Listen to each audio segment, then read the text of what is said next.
Right करा. Write the following sets. Write the following sets. Write the following sets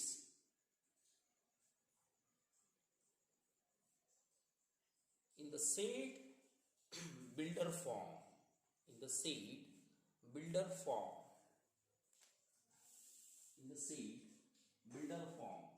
The A set आहे 3, 6, 9 and 12. 3, 6, 9 and 12. आता तुम्ही याले बारकाईने जर पाहिजे तर हे सगळे 3च्याच लेवलनं चालणारे क्वेश्चन्स आहेत. म्हणजे 3 न 2 मल्टिप्लाय केलं तर 6, 3 न 3 ला मल्टिप्लाय केलं तर 9 आणि 3 न 12 ला मल्टिप्लाय केलं तर 12, 3 न 4 ला मल्टिप्लाय केलं तर 12. यामध्ये म्हणजे 3 इज कॉमन. 3 हा फिक्स राहील. आता हा दिलेला कशामध्ये तुम्हाला लिस्ट मेथडमध्ये. कशामध्ये लिस्टमध्ये दिला आहे मला. याला रूल्स मेथडमध्ये म्हणजे याला बिल्डर फॉर्ममध्ये बनवायचं. मग याला इट्स बिल्डर फॉर्म.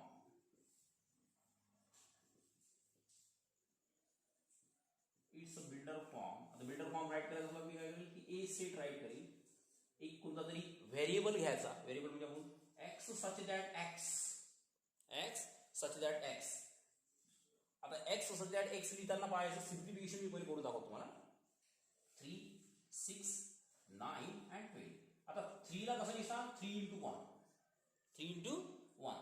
6 ला कसं लिहिसा 3 into 2, 3 into 3 आणि 3 into 4. आता तुम्ही याला बारकाईने लक्षात की हा 3 हा फिक्स आहे. 3 काय फिक्स. मग आता राईट टू तुम्हाला इथं जर एक्स आहे तर हा 3 फिक्स राहील आणि व्हॅल्यू बदलत आहे तुमच्या याच्या. म्हणजे पहिले 1 आहे, नंतर 2 आहे, नंतर 3 आहे, नंतर 4 आहे. तर सर्व इथं n आहे. इथे किती रे n. म्हणजे तुम्ही n बदलत आहे. मग आता याच्यात तुमचा हा एक फॉर्म्युला तयार झाला की x equal to 3 into n. मग x equal to 3 into n म्हणजे x equal to thrice n. x equal to thrice n. मग आता प्रश्न असा आहे की n काय घ्यायचा. तर तुम्हाला दिसेल की n च्या व्हॅल्यू मी पहिले 1 घेतली, 0 नाही घेतली.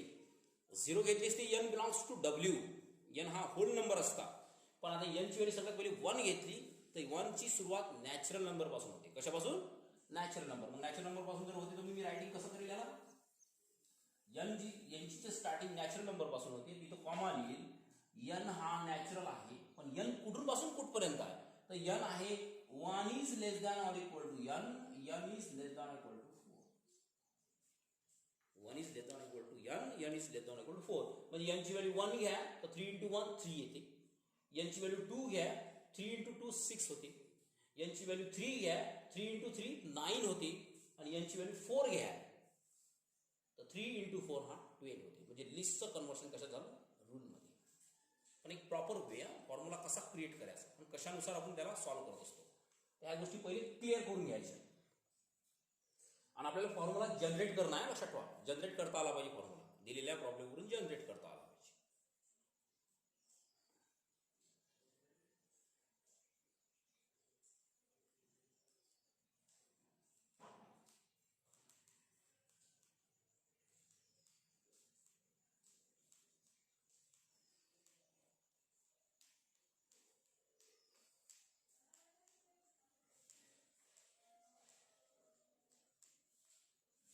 चलो secondly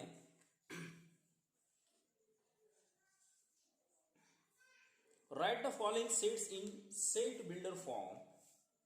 Write the following sets in set builder form. दिला सेट बिल्डर फॉर्म लिहा सेट्स. इथे लिहायचं c equal to 1, 4, 9 up to 149 up to 100.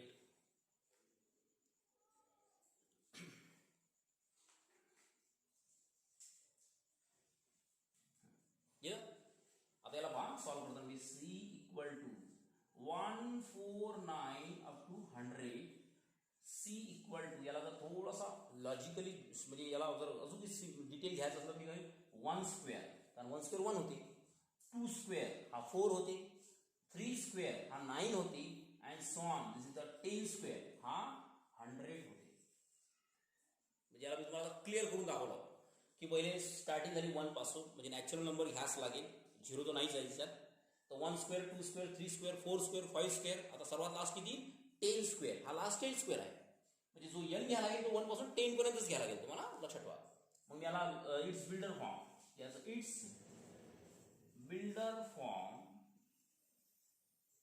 C equal कोणताही व्हेरिएबल घ्या, एक्स घेतला पाहिजे असं काही नाही आहे. मग मी काय घेईल, x such that x this is equal to n square, कारण मी n चे स्क्वेअर केले ना, सगळ्याचे स्क्वेअर आहे. मग n कोण आहे, n belongs to natural number. मग n कुठपासून कुठपर्यंत आहे, तर तो आहे 1 is less than equal to n is less than equal to 10. म्हणजे आता मला एक्झॅक्टली तुम्हाला की 1 चा स्क्वेअर घेतला म्हणजे 1 घेतला तर 1 चा स्क्वेअर 1च मिळेल, 2 घेतला 2 चा स्क्वेअर 4 मिळेल, 3 घेतला 3 चा स्क्वेअर 9 मिळेल, आणि सर्वात लास्ट 10 घेतला तर 10 चा स्क्वेअर 100 मिळेल. लक्षात ठेवा.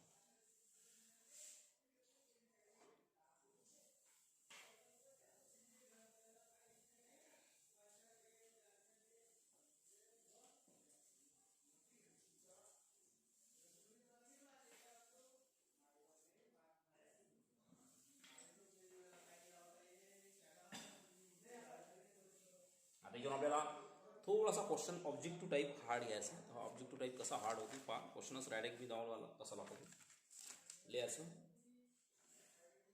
लिहायचं द रोस्टर फॉर्म ऑफ, लिहायचं द रोस्टर फॉर्म ऑफ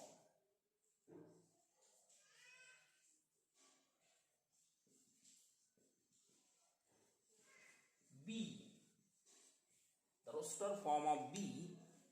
बी दिलेला आहे तुम्हाला W, आणि W दिलेला आहे W minus 2 upon W plus 3 this is equal to 3. W minus 2 upon W plus 3 this is equal to 3. आणि जो तुम्हाला W घ्यायचा आहे तो आहे real number. W belongs to real number, bracket complete करा. इज आणि याचे ऑप्शन दिला आहे number A 11, number B -11, number C -11/2 सेटमध्ये, आणि नंबर डी -2/11.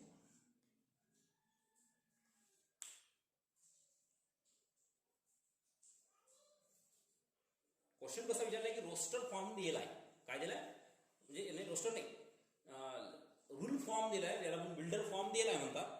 तर याचा रोस्टर फॉर्म काय असेल, म्हणजे लिस्ट काढा. काय काढा, लिस्ट काढा. मग लिस्ट काढा आणि दिलेल्या तुम्हाला चार ऑप्शन आहे.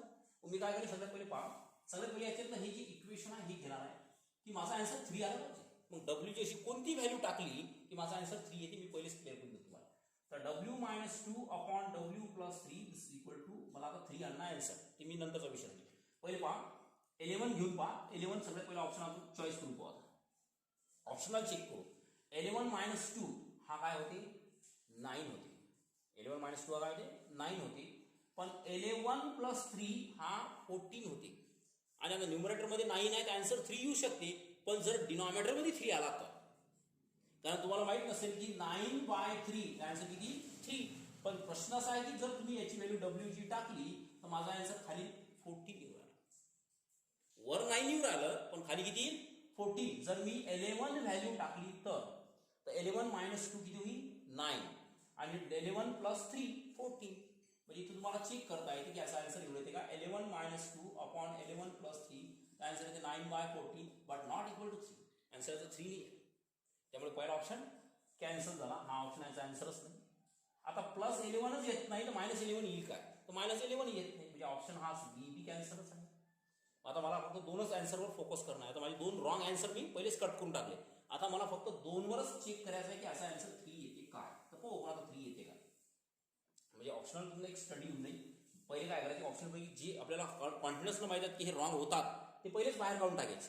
जे कॉन्फिडन्स न होतात ते बाहेर काढून टाकायचे. मग आता राहिला फक्त सी आणि डी. तर सीच पाहून, सी ची व्हॅल्यू किती आहे, -11/2. तर पहा W minus 2 upon W plus 3 this is equal to, मला 3 आणायचा आन्सर येते का पहा.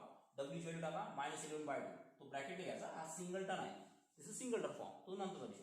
किती, -11/2 मायनस 2 डिवाइड बाय -11/2 प्लस 3. हे 2 कॅन्सल होतील पण मल्टिप्लाय केल्यानंतर मग काय करेल, पहिले -11 लिहिली, 2 2 -4, याला होल डिवाइड बाय 2 आहे तर 2 कॅन्सलच नंतर करणार, तो राहू द्या सध्या. याला होल डिवाइड हा -11 2 3 6 याला डिवाइड बाय 2 म्हणजे मल्टिप्लाय केल्यानंतर डिवाइड करायचं, मल्टिप्लाय केल्यानंतर डिवाइड करायचं. काय होईल, हा 2 आणि हा 2 कॅन्सल. पॉवर किती, -11 आणि -4 -15 आणि -11 मधून 6 काढा तर -5. तर आन्सर विल बी 3. आन्सर किती आला, 3. आणि मला तेच पाहिजे होतं की याचा आन्सर जर 3 येत असेल, डब्ल्यूची अशी कोणती व्हॅल्यू टाकली की याचा आन्सर 3 येईल, दिस इज द रोस्टर फॉर्म. हा त्याचा काय होईल, रोस्टर फॉर्म होईल. मग याच्या -11/2 मुळे माझा आन्सर आलं, म्हणून माझा जो बी सेटचा आहे त्याचा रोस्टर फॉर्म येईल -11/2. That is the answer. हे आन्सर आहे.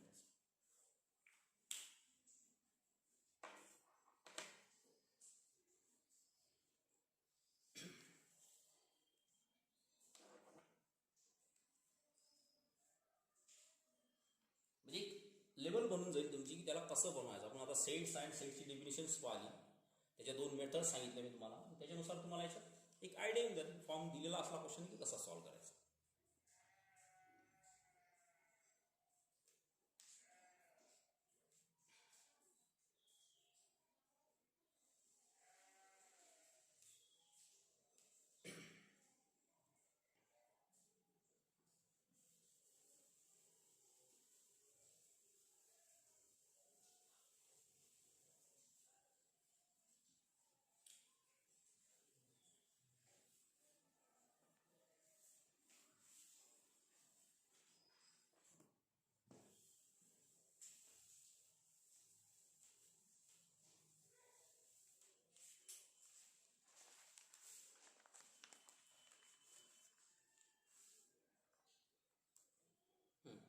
Lesson, write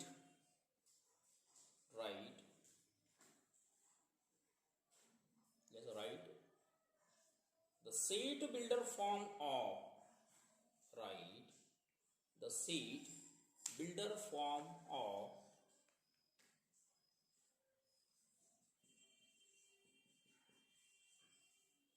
A is equal to -1 1 आणि याचा ऑप्शन दिलेला आहे A is equal to x such that x is an integer, B is equal to x such that x is a root of the equation x square plus 1 is equal to 0. Number C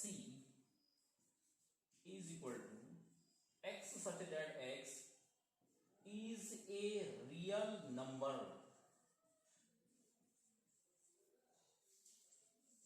and number D equal to x such that x is a root of the equation x square equal to 1.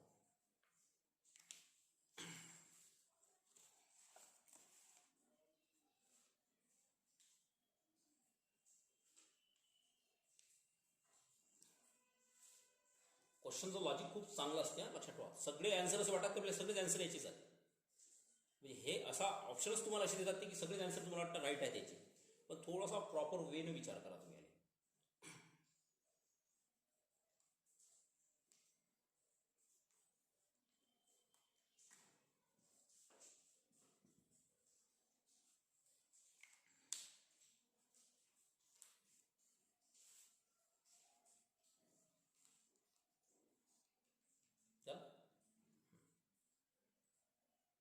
आता पहिला question बा ए दिलेला आहे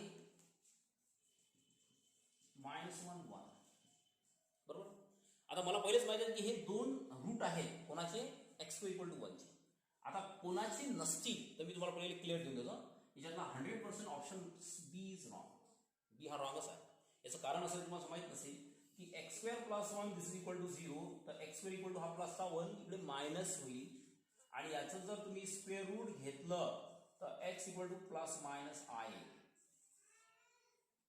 तर this is the concept of complex number. हा कोणाचा concept आहे, complex.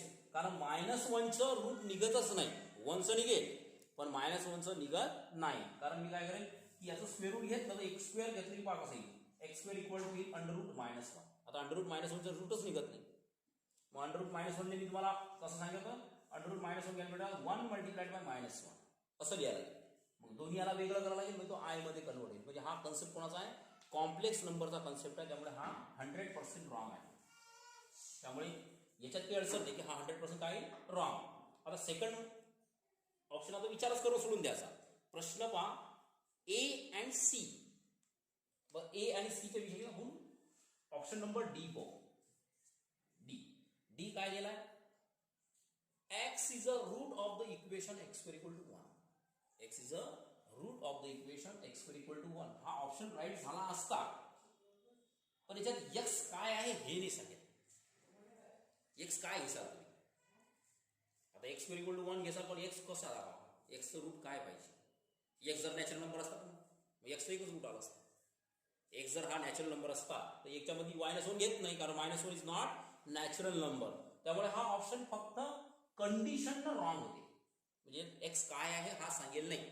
त्यामुळे 100% हा रॉंगच आहे या कंडिशनमुळे, कारण एक्स मेन्शन नाही ना. आता प्रश्न असा आहे की राहिला प्रश्न option number A. Option number x is an integer. X हा इंटीजर. आता इंटीजर तुम्हाला माहित नाही, इंटीजर मध्ये 0 पण येते, निगेटिव्ह इंटीजर येतात, पॉझिटिव्ह इंटीजर येतात. त्यामुळे याच्यामध्ये प्रश्न आहे की हा -1 1 आहे, हा एकाचेच रूट आहेत हे दोन. त्यामुळे हा ऑप्शन एवढा ज्या लेवलला आपल्याला पाहिजे की त्याच्यामुळे हेच त्याचा रोस्टर फॉर्म आहे असं सांगल्या जाऊ शकते, असं काही नाही याच्यात. पण एक गोष्ट अशी आहे की हे सगळ्याच्या सगळ्या कंडिशन एकामध्ये बसतात. हा तो रॉंग आहे, हा सोडून दे, याचं काही काम नाही. याचा कोणाच्या जे मध्ये कन्सेप्ट आहे या म्हणजे प्रॉब्लेमशी रिलेटेडच नाही येतो.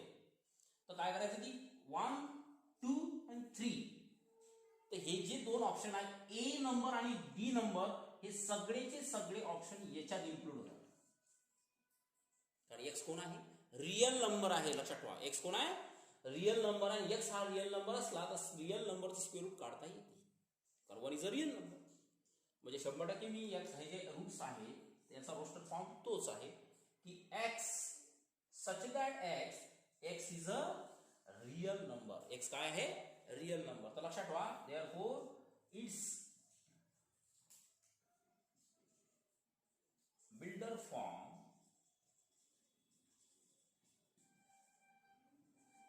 is x such that x is a real number. आता रियल नंबर मध्ये दोन्ही कंडिशन बसतात.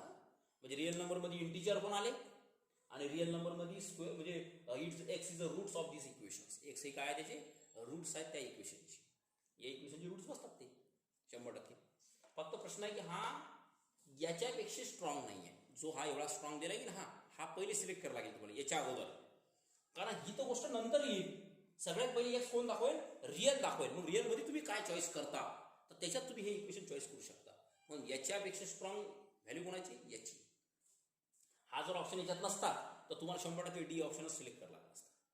हा जर याच्यात ऑप्शन नसता तर समजा x is a complex number, तर हाही रॉंग झाला असता, हाही रॉंग झाला असता, डायरेक्टली तुम्ही आन्सर हे दिलं असतं. हे नाही, हे लक्षात ठेवा. म्हणजे स्टेप बाय स्टेप व्हॅल्यू राहील ना. म्हणजे तुम्हाला ऑप्शन असे एक्झाममध्ये दिलेले असतात की ज्याच्यामध्ये तुम्हाला काय विचार करायला लागते की 4ही आन्सर आहेत त्याची, पण थोडा विचार करायचा की सगळ्यात पहिले कोण येईल. आता याच्यात तुम्ही सगळ्यात पहिले विचारायचं कॉम्प्लेक्स करता, तर कॉम्प्लेक्स पहिले येते. पण कॉम्प्लेक्सचं रिलेशन या रूट्सशी येत नाही, कारण कॉम्प्लेक्सचे जे रूट्स आहेत ते आय मध्ये येतात. त्यामुळे तो ऑप्शन त्याच्यामुळे रॉंग झाला. आणि कॉम्प्लेक्स नंतर लगेच नंबर येते रिअलचा, कारण real is a subset of complex number. Complex नंबरचा रिअल हा सबसेट आहे. 2 नंबरले रिअल नंबर लागते, नंबर 1 कॉम्प्लेक्स. त्याच्यामुळे ह्या गोष्टी पहिले महत्वाच्या आहेत.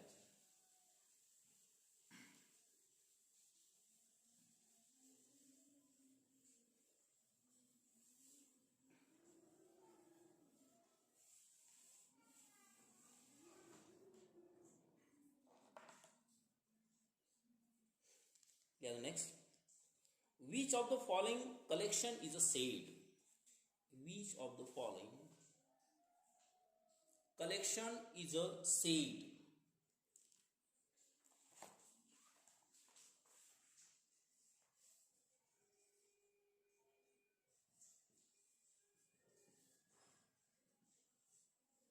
Which of the following collection is a said? Question म्हणजे option 1.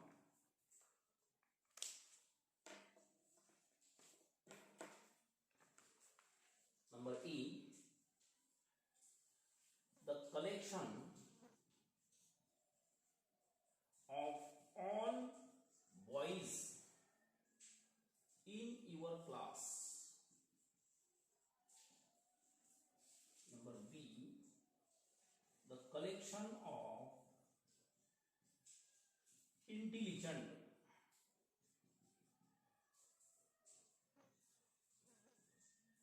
boys in your class.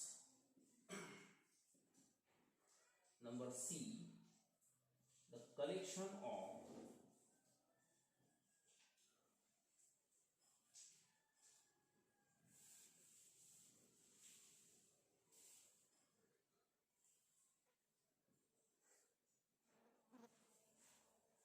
त्याच्यामध्ये तुम्ही समजा the collection of all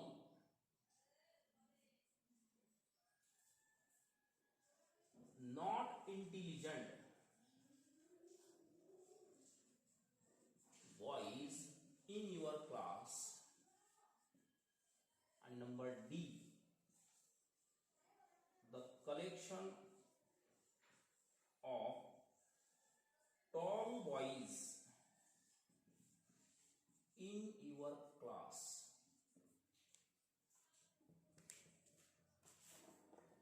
आता आपण एवढी मोठी डेफिनेशन्स पाहिली सेटची. तर set is the collection of well defined object म्हणतो आपण. तर त्याच्यावर एक क्वेश्चन विचारलेला आहे, which of the following collection is a set. म्हणजे कोणत्या याला तुम्ही कलेक्शनला सेट म्हणसाल. 4 ऑप्शन. आता 4 ऑप्शन असे दिसतात की सेट्सच आहे असं वाटते, पण रिअलिटी तशी नाही आहे. त्याच्यामध्ये मी तुम्हाला क्लिअर सांगतो की बा collection of all boys in your class. हो, तुमच्या बॉयजची कलेक्शन तुम्हाला करायचं आहे, पण विच कंडिशन म्हणजे कशावर, म्हणजे काय असा क्रायटेरिया दिला आहे तुम्हाला की ज्याच्यावर तुम्ही तुमच्या बॉयजचं काय करता, कलेक्शन करता. म्हणजे तुमच्या क्लासमध्ये बॉयजचं कलेक्शन करता. म्हणजे तुम्हाला एखादी त्याला म्हणतात ना, एखादी कॉम्पिटिशन घ्यायची आहे, एखादी एक्झाम अरेंज करायची आहे, अशी काहीतरी क्रायटेरिया पाहिजे. म्हणजे वेल डिफाईन्ड नाही आहे. काय नाही आहे, वेल डिफाईन्ड आहे. फक्त तुम्हाला सांगितलं बघा collection of all boys in your class. तुमच्या बॉयजचं फक्त तुमच्या क्लासमधल्या बॉयजचं काय करा, कलेक्शन करा. त्यामुळे हा 100% सेट नाहीच आहे. याला म्हणून कलेक्शन ऑफ सेट्स म्हणू शकत नाही. Second point, same condition the collection of intelligent boy in your class. हो, बॉयज तुमचे इंटेलिजंट तुमच्या क्लासमध्ये करेक्ट करायचं, पण काय इंटेलिजंट म्हणजे असं कोणत्या क्रायटेरियावर तुम्ही तुमच्या बॉयजला काय म्हणसाल, इंटेलिजंट म्हणसाल, तो कंडिशन्स त्यांनी दाखवलेली नाही आहे. म्हणजे क्रायटेरिया दिलेलं नाही आहे, त्याच्या बरोबर तुम्ही काय म्हणू शकता की ते बॉयज काय आहे, इंटेलिजंट. मग आता बॉयज म्हणता तुम्ही पुऱ्या क्लासमध्ये तुम्ही घेसाल, हो, पण काय क्रायटेरिया ठेवू सांग की हा इंटेलिजंट आहे, हा इंटेलिजंट नाही आहे. सेम कंडिशनमध्ये हाही सेट्स होत नाही. जर इंटेलिजंट होत नाही तर नॉट इंटेलिजंटही होत नाही. कारण नॉट इंटेलिजंटसाठी एक क्रायटेरिया लागते की तो इंटेलिजंट नाही व्हा. मग तुम्ही कशावरून ठरवलं त्याला की तो काय आहे, इंटेलिजंट नाही. त्यामुळे त्याच्यातून तुम्हाला काय कलेक्शन करता येणार, म्हणजे वेल डिफाईन्ड नाही आहे. कलेक्शन करता येते पण वेल डिफाईन्ड. वेल डिफाईनचा अर्थ होते की त्याच्यात काहीतरी क्रायटेरिया लागेल तुम्हाला. की क्रायटेरिया असल्याशिवाय तो काय होत नाही, वेल डिफाईन होत नाही. तर collection of tall boys in your class. आता टॉल बॉयजसाठी तुम्ही 100% पाहायला ओळखू शकता की हा उंच आहे. याचं कारण असं आहे की त्याची हाईट याच्यापेक्षा जास्त दिसत आहे. पण इंटेलिजंट कसं आहे की तो दिसत नाही ना. अशी गोष्ट आहे की तुम्ही पाहिल्या एखाद्या माणसाला म्हणजे एखाद्या विद्यार्थ्याला पाहायला म्हणसाल की हा इंटेलिजंट आहे, तुम्ही त्याची एक्झाम घेसाल, काय घेसाल. पण अशी गोष्ट की जी तुम्हाला पाहिल्यानंच लक्षात येते, तसं तो टॉल आहे, तो उंच आहेच ना, दिसूच राहिला तो उंच आहे. त्यासाठी मी कोणती क्रायटेरियाची गरज पडत नाही. This is a well defined form. This is the collection of sets. याला काय म्हणतात, कलेक्शन ऑफ सेट्स. म्हणजे मी रॉंग आहे तर का आहे हे मी तुम्हाला क्लिअर सांगितलं, आणि राईट असण्याचं कारण पहिले सांगितलं. तर this is the well defined objects. याला वेल डिफाईन्ड ऑब्जेक्ट्स म्हणतात. तर या कंडिशनवर तुम्हाला क्वेश्चन येत असतात. लेवल वाटत असेल खूप इझी, पण तुम्हाला आन्सरच असे दाखवा लागते की तुम्ही 4 चॉईस चॉईस करता. चॉईस 4 गेले की तुम्हाला वाटतं 4 आन्सर राईट आहे. आपल्याला मल्टिपल करेक्ट क्वेश्चन्स आहेत, पण हा तो नाही. त्या गोष्टी क्लिअर लक्षात ठेवायच्या.